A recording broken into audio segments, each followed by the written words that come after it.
언젠가 그 항공사 해외 지점에서 일하는 그 지점장을 만나서 그 대화를 나눈 적이 있습니다. 그 지역이 그 관광지로 꽤 알려져 있기 때문에 거기에 일본 관광객들도 많이 오고 또 한국 관광객들도 많이 오고 그러는데, 그 일하다가 보면은 간혹 이제 손님들에게 그 항의를 받을 때가 있지 않습니까? 또 불편한 일이 있을 때.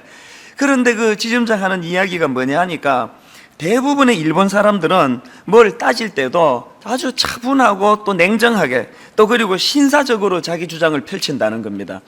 그런데 여기에 반해서 우리나라 사람들은 그 같은 표현을 해도 무례하고 또 난폭하고 또 일단 목소리를 크게 하면서 화부터 내고 본다는 겁니다. 그래서 이제 같은 한국 사람으로서 항공사 직원들이 상처를 받을 때가 많다는 겁니다.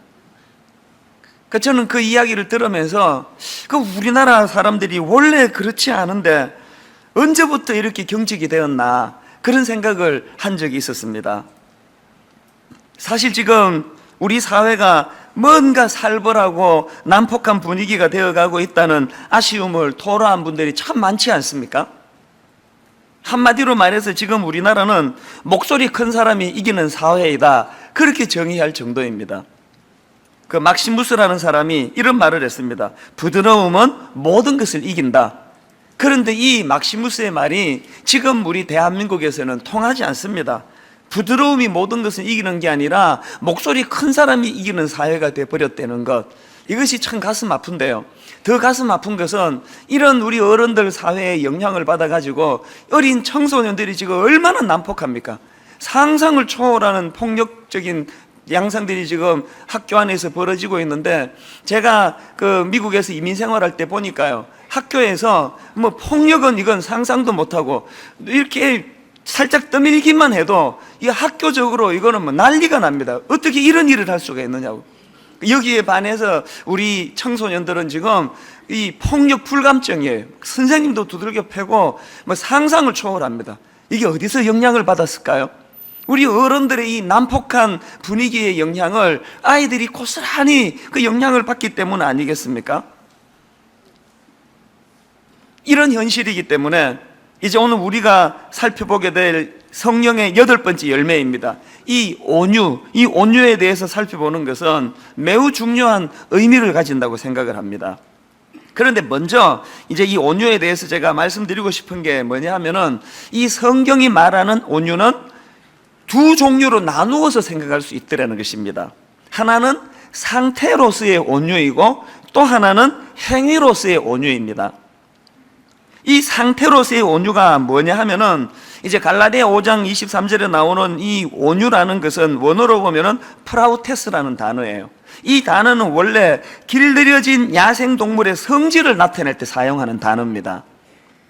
그렇기 때문에 오늘 본문에서 말하는 이 온유란 것은 그냥 개념 없이 착하고 유순한 것을 말하지 않습니다.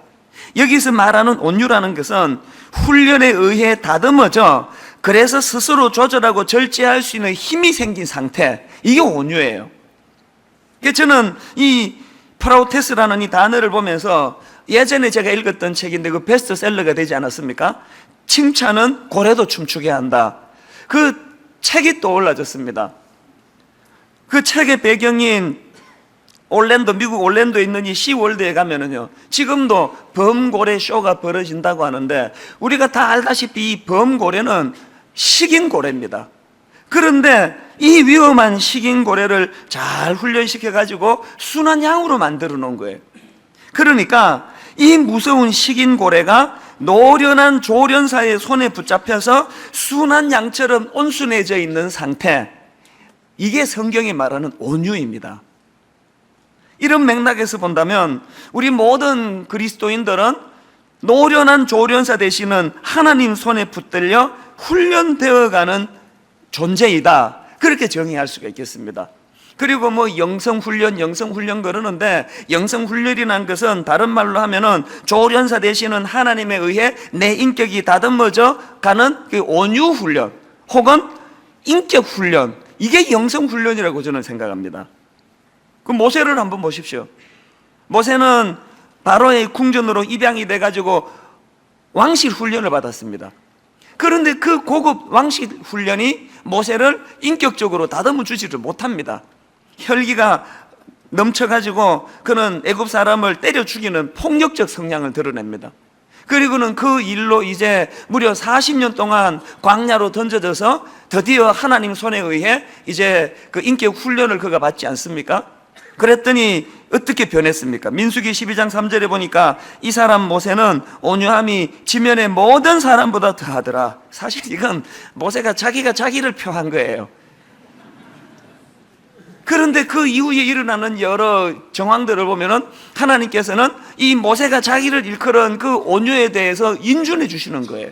이 자타가 공인하는 온유한 사람이 된 거예요. 이 왕실 훈련으로서 채워지지 않는 이 인격 훈련은 조련사 되시는 하나님 손에 의해서 훈련받을 때만 가능해진다는 것입니다. 여기에 반해가지고 사사기 시대, 여러분 성경을 읽다가 보면은 도저히 이게 읽을 수 없는 게 사사기 아닙니까? 요즘으로 치면은요, 19세 미만 관람 불가 같은 이런 폭력, 잔인한 폭력이 있는 게 그게 사사기예요. 토막 살인이 이때부터 나온 거 아닙니까? 온갖 불륜과 더러운 타락과 폭력이 난무하는 이 사사기 시대를 하나님께서는 왜 그런 끔찍한 폭력과 타락이 가능했는지를 딱 한마디로 이렇게 설명합니다. 사사기 17장 6절, 그때에는 이스라엘에 왕이 없었으므로 사람마다 자기 소견에 오른 대로 행하였더라. 똑같은 말을 한 번 더 반복합니다. 25절에 그때에 이스라엘에 왕이 없으므로 사람이 각기 자기의 소견에 오른 대로 행하였더라. 저는요, 이 두 번에 걸친 이 하나님의 말씀을 읽을 때마다 이게 꼭 하나님의 절규처럼 느껴져요. 참 가슴 아픈 것은 아마 하나님께서 오늘날 이 대한민국을 들여다보실 때 이런 절규를 하지 않을까. 마음에서 하나님을 몰아내버리고 마치 조련사 손에서 잘 훈련되어진 그런 시월단의 범고래 같은 이런 모습이 아니라 그냥 닥치는 대로 사람을 잡아먹으려고 달려드는 이 훈련되지 못한 거친 범고래와 같은 상태의 우리의 모습들. 왜 그렇다고요? 포스트 모더니즘이라 그래서 우리가 조련사 되시는 하나님을 쫓아낸 거예요. 다 몰아낸 거예요. 하나님이 뭐가 필요하냐는 거예요. 각기 소견에 오른 대로 행할 수밖에 없는 오늘 이 시대가 이런 끔찍한 폭력을 낳고 있다는 사실입니다. 그러고 보면요, 이 세상 사람은 딱 두 종류로 구분할 수 있습니다. 하나는 모세처럼 자기를 연단해주고 다듬어주는 조련사가 있는 인생이고, 또 하나는 사사기 시대 사람들처럼 그들의 투박함을 다듬어줄 조련사가 없는 인생이에요. 오늘 여러분, 우리가 누군가의 손에서 훈련을 받을 수 있다는 것, 그래서 제가 옥하는 목사님을 만나기 이전에 이찬수 목사, 옥하는 목사님을 만나고 난 이후에 이찬수 목사, 이렇게 구분이 돼요. 아찔한 것은요, 옥하는 목사님을 목사로서 옥하는 목사님이라는 이 롤 모델을 만나지 않았더라면 어쩔 뻔했나. 그래서 전에도 그런 고백을 했습니다만, 제가 이제 목사님의 영향력을 벗어나서 교회를 개척하고 이제는 목사님을 뵐 일도 없는데도 설교할 때 뒤에 서 계시는 같은 느낌을 여러 번 받았습니다. 심지어는 지금 그분 돌아가셨습니다. 그럼에도 불구하고 여전히 저에게는 영향력으로 남아요. 허튼 짓 하면 안 돼? 너 정신 차려야 돼? 목사가 그러면 안 된단 말이야.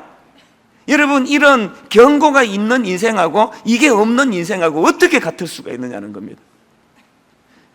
여러분, 제가 존경하는, 제가 신뢰하는 한 인간 지도자도 저에게 이런 영향을 미친다면, 하물며 조련사 되시는 하나님께서 나를 다듬고 계신다면 어떻게 내가 세상을 막 살 수가 있느냐는 겁니다. 그래서 그 라준성 목사라는 분이 쓴 행복한 누림이라는 이 책에 보니까 이 온유를 어떻게 정의하는가 하니까 온유를 고집 꺾기, 이렇게 정의를 하더라고요. 이게 참 멋진 정의 같아요. 누가 그 고집을 꺾었습니까? 조련사 되시는 하나님이 꺾으신 거 아닙니까? 이것이 바로 상태로서의 온유예요. 그런가 하면은 두 번째로 행위로서의 온유가 있는데요, 고린도전서 13장에 보면은 그 사랑장이라고 사랑에 대해서 쭉 묘사를 하는데, 가만히 보니까 사랑에 대해서 제일 먼저 나오는 게 뭡니까? 사랑은 오래 참고, 그 다음이 뭡니까? 사랑은 온유하고, 이렇게 나옵니다. 그런데 여러분, 이 앞에 나오는 오래 참고 그 다음 나오는 온유하고는 밀접한 관계를 가지고 있습니다. 이 오래 참고라고 하는 이 단어를 원어로 보면은 이 단어는요, 환경적인 인내, 내가 지금 막 그 실직당하고 또 병을 만나고 이럴 때 참아내는 인내가 아니에요. 이 고린도전서 13장에 나오는 인내는 인간관계적인 인내예요. 다시 말해서 인간관계 속에서 다른 사람에게 받은 상처를 견디어내는 힘, 이게 인내예요. 그렇기 때문에 고린도전서 13장에 나오는 오래 참고는 이렇게 해석할 수 있습니다. 부당한 일을 당해도 보복하지 않는 태도. 여러분, 내가 지금 부당한 일을 당했는데 그것을 보복하지 않으려니 얼마나 많은 인내가 필요하겠습니까? 그런가 하면 그 다음 나오는 단어가 오래 참고 다음에 온유하고예요. 여기 나오는 이 온유함이라는 단어는 기본적으로 친절함, 이런 뜻을 가지고 있습니다. 더 깊이 살펴보면은 이 온유함이라는 것은 내게 해를 끼치는 자에게 친절과 선을 베푼다, 이런 행위적인 뜻을 가지고 있습니다. 자, 그렇기 때문에요, 앞에 나오는 오래 참음이 자신에게 해를 준 사람에 대한 소극적인 대처, 그냥 참고 있는 거라면, 그 다음에 나오는 이 온유하고는 그런 소극적인 대처보다 더 적극적으로 그런 인간에 대해서조차도 적극적으로 선대하는 태도, 이게 온유하고예요. 그러고 보면은 예수님께서 마태복음 11장 29절에서 나는 마음이 온유하고 겸손하다, 이렇게 말씀하시는데, 이때 말씀하시는 이 온유하고가 바로 자기에게 해를 끼치는 자에게 친절과 선을 베푸는 차원에서의 온유 아니겠습니까? 그래서 이제 이 십자가는 바로 이 온유의 상징이에요. 베드로전서 2장 23절부터 한번 보십시오. 욕을 당하시되 맞대어 욕하지 아니하시고, 이거는 인내를 말하는 거 아닙니까? 그 다음에 고난을 당하시되 위협하지 아니하시고, 이것도 인내를 말하는 거 아닙니까? 그리고 그 다음 보십시오. 오직 공의로 심판하시는 이에게 부탁하시며 친히 나무에 달려 그 몸으로 우리 죄를 담당하셨으니, 이것은 온유를 뜻하는 거 아닙니까? 그러고 보니까 주님의 십자가는 이 두 가지요, 고린도전서 13장에 나오는 이 인내와 온유라고 하는 재료를 버무려서 만든 게 그게 십자가더라는 것입니다. 우리가 아직 죄인 되었을 때, 우리가 아직 원수 되었을 때, 예수 그리스도께서는 이런 우리들을 향하여 인내와 온유를 버무려 만든 십자가에서 죽으심으로 우리들을 향하신 당신의 사랑을 확정해 주셨다는 것입니다. 우리가 잘 아는 그 손양은 목사님이요, 이분은요, 자기 두 아들을 죽인 원수를 용서합니다. 용서하는 정도가 아니라 그 원수를 자기 양자 삼습니다. 자, 가만히 한번 보십시오. 자기 두 아들을 죽인 그 원수를 용서하는 거, 이게 고린도전서 13장의 인내에 해당된다면 거기에 그치지 아니하고 그 아들을 양자 삼아주는 거, 이것은 인내 다음에 나오는 온유에 해당되는 거 아닙니까? 이 인내와 온유가 버무려질 때 우리가 이 땅에서 온전한 그리스도인의 삶을 드러낼 수 있다는 것입니다. 그래서 여러분, 이 두 종류의 온유요, 하나는 상태로서의 온유, 다시 말해서 내가 노련한 조련사 되시는 하나님 손에 붙들려 있는 이 상태로서의 온유가 필요하고요, 그런가 하면 두 번째로 행위로서의 온유, 다시 말해서 내게 해를 끼치는 사람에게조차 친절과 선을 베풀 수 있는 힘, 이 온유가 우리에게 필요하다는 것입니다. 자, 그렇다면은 이제 우리가 뭘 살펴봐야 되는가 하면요, 우리가 이처럼 성령의 열매로서의 온유를 소유하게 되면 우리가 어떤 능력을 갖게 되느냐는 겁니다. 이 온유는 두 가지 힘을 우리에게 가져다 줍니다. 첫째로는요, 하나는 내적인 힘이고 하나는 외적인 힘인데, 첫째로 내적인 힘으로는 영적 복구 능력을 가져다 줍니다. 사실 아무리 훈련을 잘 받은 사람이라도 그게 곧 완벽을 말하는 게 아닙니다. 앞에서 모세가 그의 온유함이 이 땅의 모든 사람보다 더하더라는 그런 명예스러운 평가를 하나님으로부터 인준을 받았지만, 그런데 여러분, 그게 민수기 12장 때 있었던 이야기예요. 그런데 민수기 20장에 가보면은 출애굽의 여정 중에 자꾸 백성들이 반항하고 물을 달라고 거듭 요구하니까 모세가 혈기를 부리잖아요. 반석을 지팡이로 두 번이나 거칠게 내려치는 장면이 나오는데, 이게 뭘 의미하겠냐고요. 다윗도 마찬가지예요.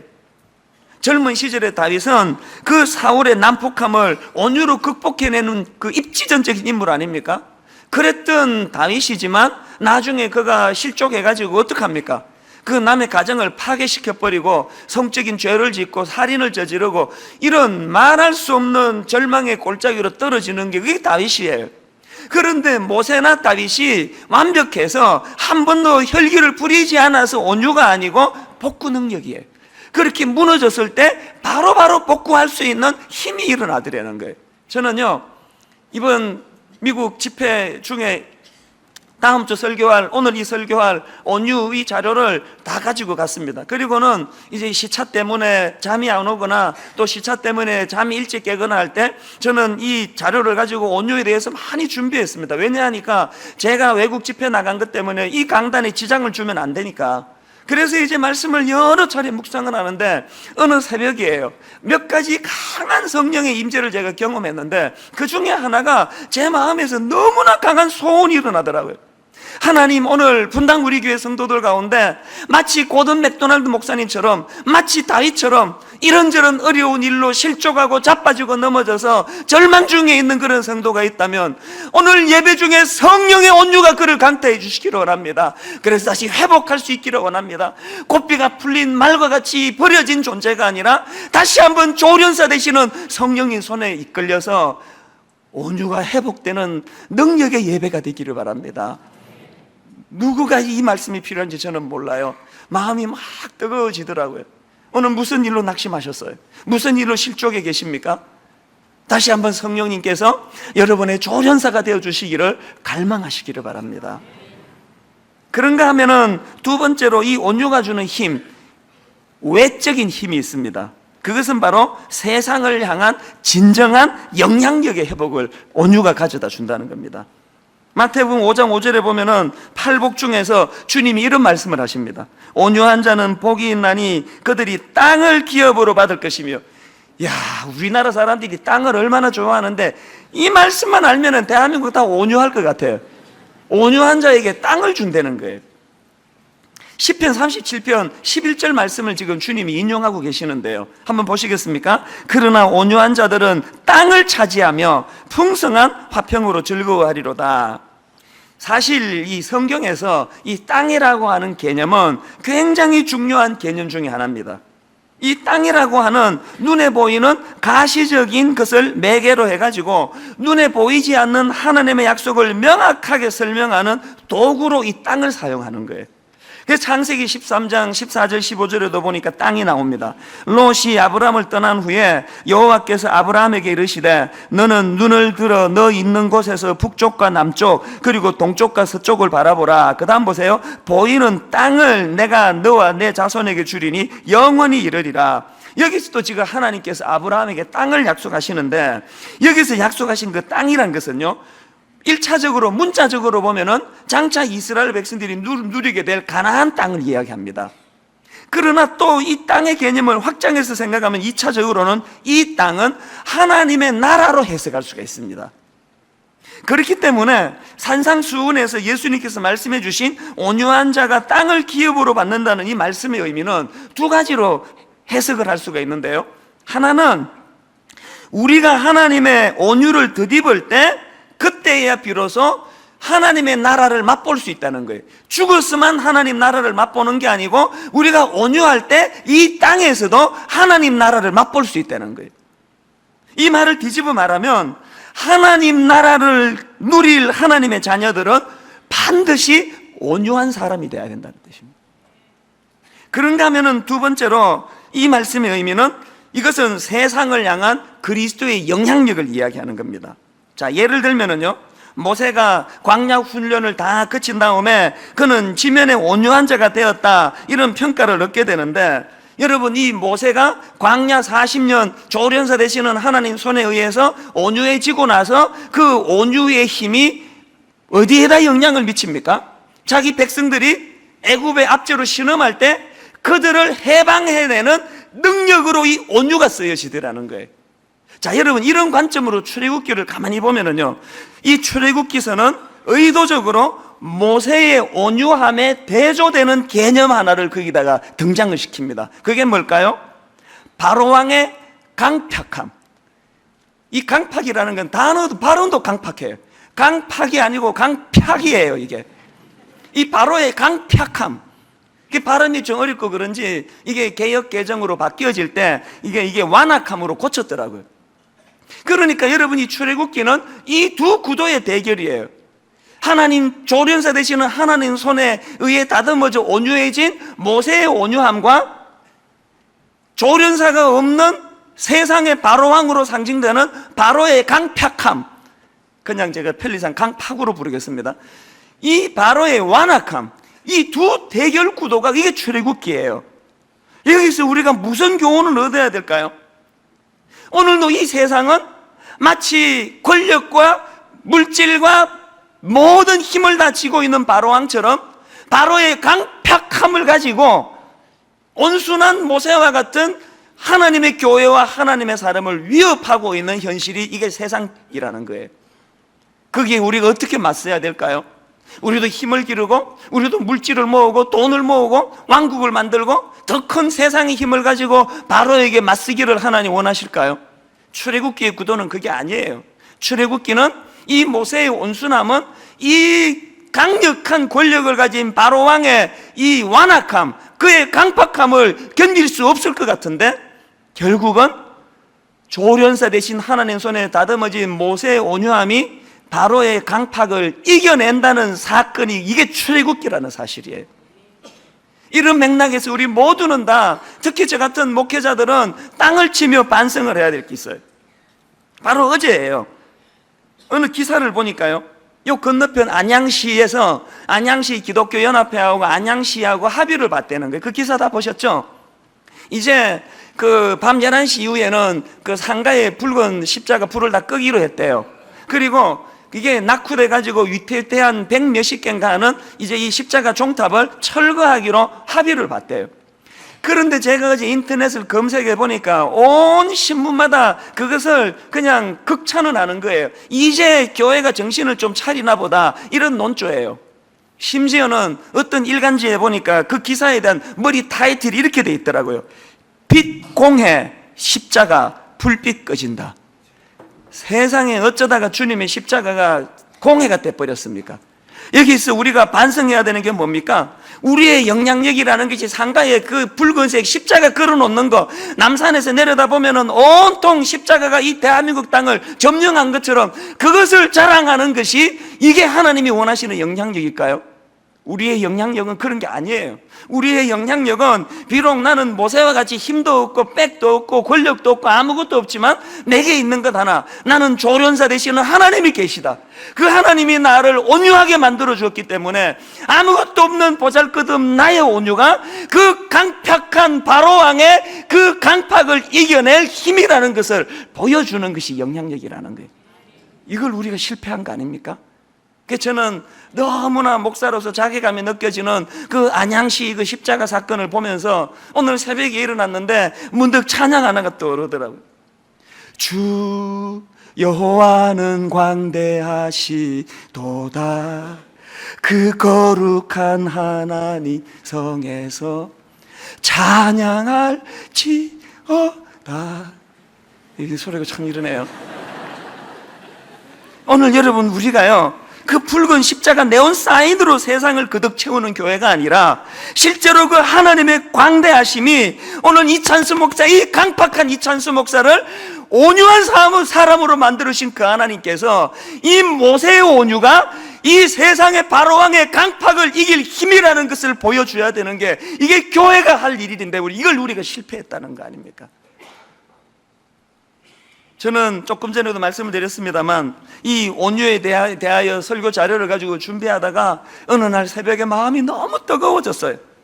우리 성도들 가운데 실족하고 어려움에 빠져서 낙심하는 분들에게 이 하나님의 온유가 임할 것을 마음이 갈망하면서 뜨거워진 것도 있는데 또 하나 더 있었습니다. 이런 생각이 들더라고요. 제가 많은 자료를 가지고 온유에 대해서 설교를 준비하다가 그 새벽에 문득 제 마음을 뜨겁게 한 것은 이거예요. 하나님 이찬수 목사가 온유에 대하여 설교만 하는 목사가 아니라 하나님, 내가 진짜 온유한 목사가 되고 싶습니다. 하나님, 내가 정말 온유로 더 있기를 원합니다. 저는 다혈질이고 저는 강팍한 인간인데 하나님, 진정 온유의 사람으로 바꾸어 주시기 원합니다. 그 새벽에 너무 마음이 뜨거워지더라고요. 제가 다시 한번 하나님의 조련사 되시는 하나님 손에 온유가 회복이 될 때 우리 가정이 살아날 줄 믿습니다. 우리 자녀들에게 협박하고 강압하고 그냥 다구쳐서 변화되는 자녀들이 아니라 부모가 먼저 모세와 같은 온유가 회복이 될 때, 온유가 힘이라는 걸 우리 자녀들이 알게 될 때, 여러분 기도하지 않으시겠습니까? 여러분, 우리가 이 완악한 바로 왕 앞에서 이 모세의 온유함이 힘이라는 것을 우리가 경험할 때 믿음이 생겨요.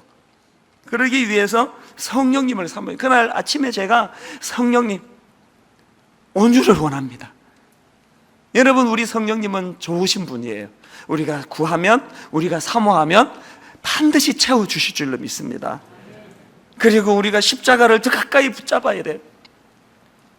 오늘 십자가는 사랑의 두 재료, 인내와 온유를 버무려서 만든 십자가라고 한다면, 하나님이 십자가가 내 안에 잘 각인되어서 내게 아픔을 주고 내게 상처를 주는 사람에게조차 그를 배려하고 호의를 베푸는 이 온유가 십자가 정신인 줄 믿습니다. 오늘 교회가 살 길은 이 길밖에는 없습니다. 우리의 완악함. 그래서 저는요, 사람을 잘 안 믿어요. 저는 교역자도 처음에는 잘 안 믿습니다. 교역자를 신뢰하기까지 오랜 시간이 걸려요. 그런데 제가 교역자를 신뢰하는데 치명적인 걸림돌은 뭐냐면은 그 교역자가 완악함이 보여지면 나 신뢰하지 않습니다. 우리 교회의 중직자들, 장로님이고 순장님이고 권사님이고 간에 여전히 기질이 완악한 분이 계세요. 목소리 크신 분이 계세요. 아무것도 아닌데 혈기 부리는 분이 계세요. 절대로 그를 나는 믿지 않습니다. 왠지 아십니까? 성령의 사람은 온유의 사람이기 때문에 그렇습니다. 저를 위시해서 우리 교회의 모든 성도님들은 이 온유로 덧입혀지는 성령의 능력을 경험하는 은혜가 있기를 주님 이름으로 축원합니다.